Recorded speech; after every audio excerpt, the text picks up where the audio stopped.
back to another English online session. Today I am going to narrate the summary of the fourth chapter, A Truly Beautiful Mind. This particular chapter gives you some glimpses from the life of Albert Einstein, one of the greatest scientists ever lived. From his childhood, the opinion of his parents and his teacher, and about his achievements. Everything is very briefly narrated in this chapter. Shall we start? Albert Einstein was born on 14th March 1879 in the German city of without any indication that he was destined for greatness.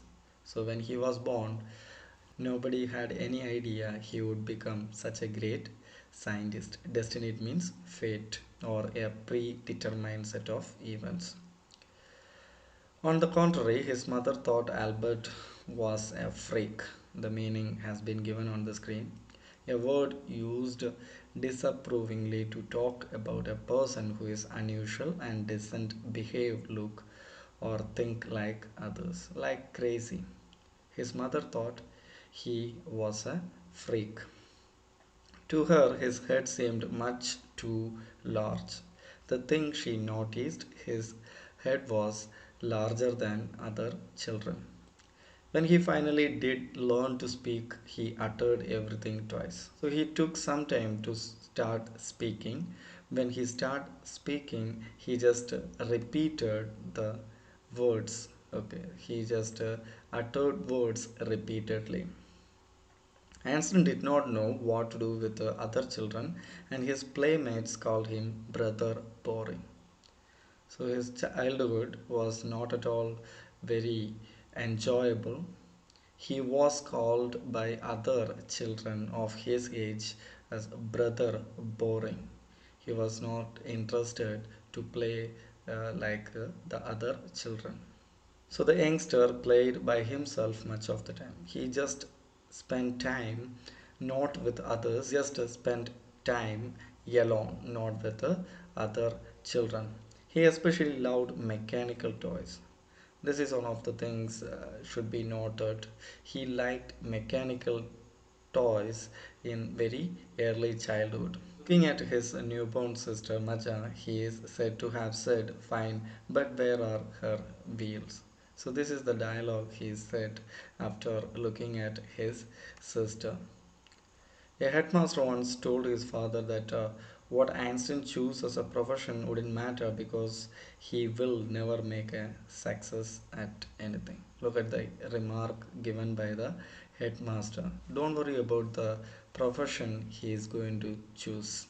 The headmaster was saying to Einstein's father, he won't make anything perfect. Okay, so whatever he choose, don't worry about that. He would not make it perfect. He would not do something special. So don't worry about that. So it is like a sarcastic comment he had said. He is useless. Like this was the comment of his headmaster. Einstein began learning to play the violin at the age of 6. So at the age of 6, he started playing violin, started learning to play violin because his mother wanted him to. He later became a gifted amateur violinist. So only because his mother interested, he just started learning violin. But later he became a very good amateur violinist. Amateur means doing something for personal enjoyment, not like a profession like earning money. Just for personal enjoyment, someone is doing some art that is known as amateur. Maintaining this skill throughout his life, but Albert Einstein was not a bad pupil. Pupil means student. So, like the previous comment, he was not at all a bad student. That was the perspective of that person, that headmaster.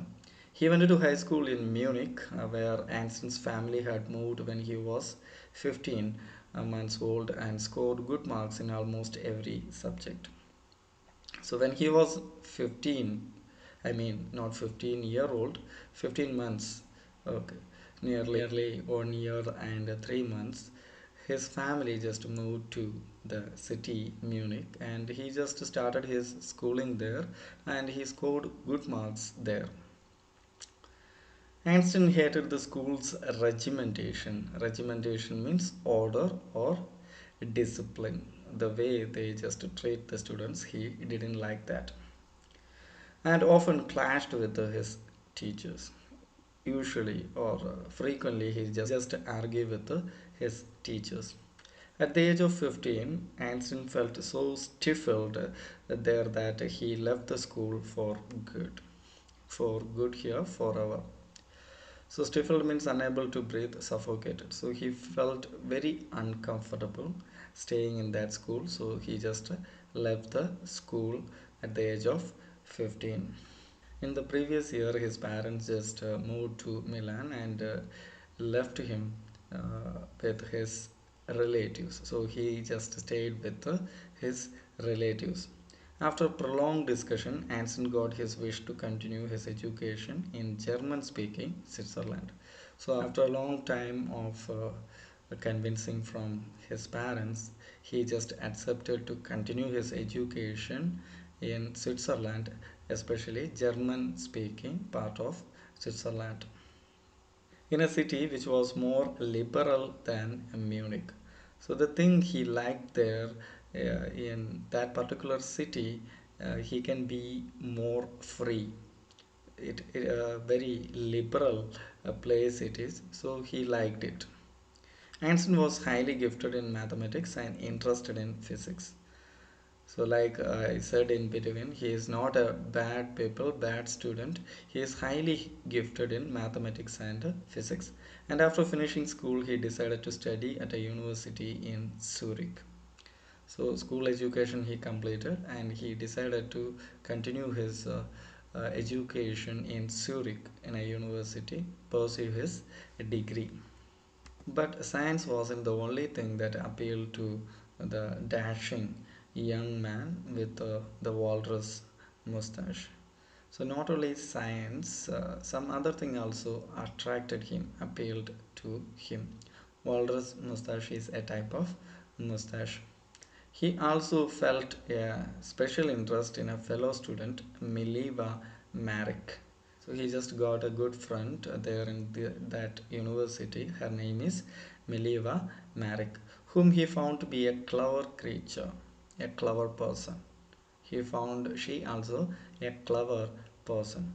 This young Serb had come to Switzerland because the university in Zurich was one of the few in Europe where women could get degrees. So in olden days, the women are not allowed to uh, pursue their education, higher education especially.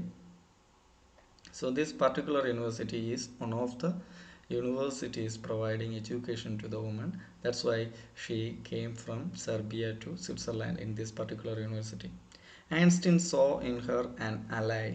Ally means a friend or an associate against the Philistines. Philistines, a word used disapprovingly to talk about people who do not like art or literature or music. He just used to argue with the people who didn't like art and literature or music, and she is one of them can stand with him and argue with these people. So the thing is, Mileva has the same mindset of Albert Einstein. So they have the same opinion, and they just constantly argue with these Philistines, those who didn't like art. The couple fell in love, so they fell in love. Letters survive in which they put their affection into words missing signs with the tenderness. So their they shared letters in that also they just shared the scientific things they knew. They just shared their knowledge in that. Wrote Einstein, "How happy and proud I shall be when we both have brought our work on relativity to a victorious conclusion." So in that letter also he just discussed about their theory of relativity and mix it. He just spoke casual things. He just present casual things and mixing with the scientific thoughts he had. In 1900, at the age of 21, Albert Einstein was a university graduate and unemployed. So he graduated in 1900, but he couldn't find a suitable job. He worked as a teaching assistant, gave private lessons, and finally secured a job in 1902 as a technical expert in the patent office in Bern. Initially, he just worked as a teaching assistant and started giving private lessons like tuitions. Then in 1902, he just appointed as a technical expert in a patent office in Bern. A patent office means on who provide a patent to a new invention that it is original to a particular person. So giving that right to a particular person of a new invention. While he was supposed to do assessing other people's inventions, Einstein was actually developing his own ideas in secret. So one advantage he got that he can read all the inventions presented by other people. So he was secretly just learning a lot of things there. He is said to have jokingly called his desk drawer at work the Bureau of Theoretical Physics. So he jokingly, in a funny way, he just called his drawer, his bureau, as the uh, Bureau of Theoretical Physics. A lot of theories, new theories or inventions, the write-up people may present for get patent. One of the famous papers of 1905 was Einstein's special theory of relativity. He just presented his theory. The name of the theory is theory of relativity. It is about time, and it was presented in the year 1905. According to which time and distance are not absolute. Absolute here measured in itself, not in relation to anything. So it is not interconnected. He just said it can be changed. It's not absolute. Indeed, two perfectly accurate clocks will not continue to show the same time if they come together again after a journey if one of them has been moving very fast related to the other. So you are just keeping two clocks and just setting the same time after a journey, a different journey. The two clocks may not show the same time, and the clocks placed on the higher place may move faster than the other clocks. So these are the changes. The time is not absolute. This he has proved through his theory of relativity. From this followed the world's most famous formula which describes the relation between mass and energy. You might have heard of this equation like E is equal to mc square. In this mathematical equation, E stands for energy, m stands for mass, and c for the speed of the light in a vacuum. While Einstein was solving the most difficult problems in physics, his private life was unraveling. Unraveling means starting to fail. So he was just started spending too much time working on his theory, and he was not concentrating on his personal life. So problems starts in his personal life. Albert had wanted to marry Mileva right after finishing his studies. Right after finishing his studies in his college or completing his degree, he decided to just marry his friend or a fellow genius he had found in his university immediately after completing the degree. But his mother was against it. uh, his mother didn't like that idea, marrying Mileva, and she just gave some reasons for that. She thought Mileva, who was 3 years older than her son, was too old for him. The reason why she didn't approve this marriage is Mileva was older than Albert Einstein. She was also bothered by Mileva's intelligence. they are almost equal intelligence, or they are almost just working too much time in their work, so it is not easy to just run their family. That also one of the problems his mother found. She is a book like you, his mother said. Einstein put the wedding off means cancelled or postponed his wedding for some time because his mother is against it. The pair finally married in January 1903 and had two sons, but a few years later the marriage faltered, became weak. So after some time, he just got married with this lady, and some time went without much problem.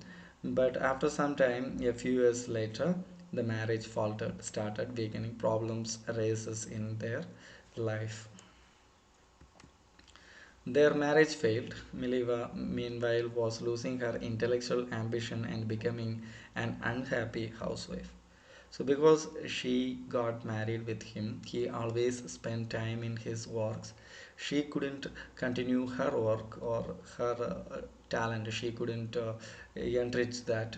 So, she became an unhappy housewife. So, they decided to separate.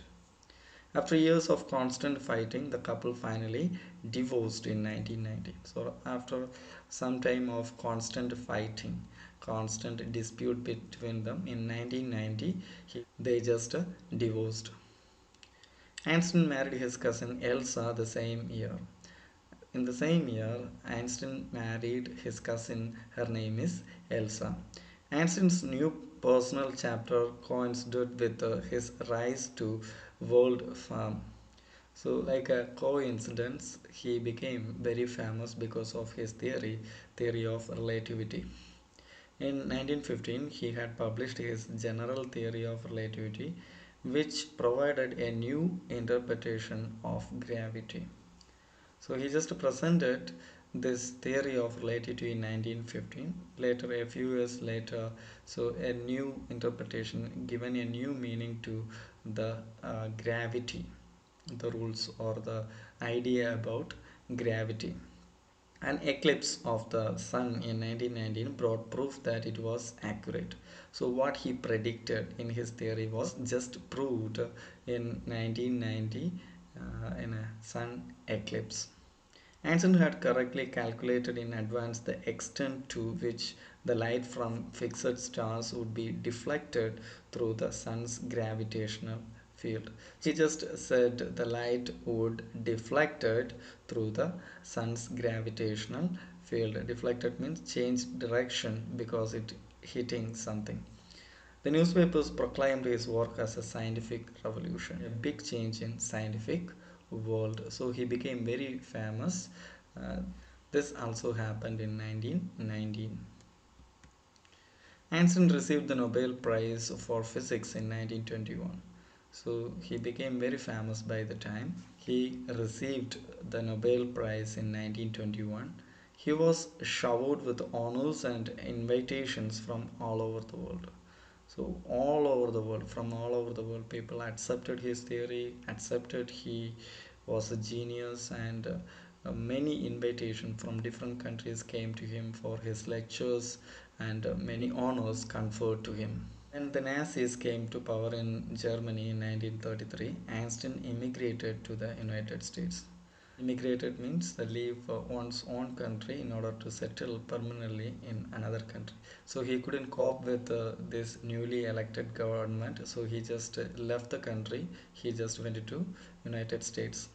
So 5 years later, the discovery of nuclear fission in Berlin had American physics in uproar. Uproar means here very upset.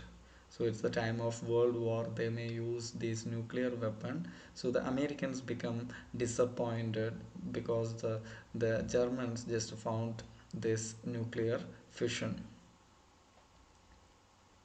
Many of them had fled from fascism, just as Einstein had, and now they were afraid the Nazis could build and use an atomic bomb. So, like Albert Einstein, many scientists just left Germany, and all of them afraid that they may build this atomic bomb and put somewhere, and it has a heavy destructive power. It can destroy the whole area, so everyone afraid of that. At the urging of a colleague, Einstein wrote a letter to the American President Franklin D. Roosevelt on 2nd August in 1939, in which he warned a single bomb of this type exploded in a port might very well destroy the whole port together with some of the surrounding territory. So the American president, he wasn't aware of the power of this bomb, so he just wrote, because one of his colleagues, the person who worked with Einstein, wrote a letter to the American president and make him understood the power of this bomb. His words did not fail to have an effect. The Americans developed the atomic bomb in a secret project of their own and dropped it in on the Japanese cities of Hiroshima and Nagasaki in August 1945. So he just warned the president. Somehow the Americans just developed that particular bomb and they dropped in the Japanese cities like Nagasaki and Hiroshima. Einstein was deeply shaken by the extent of the destruction.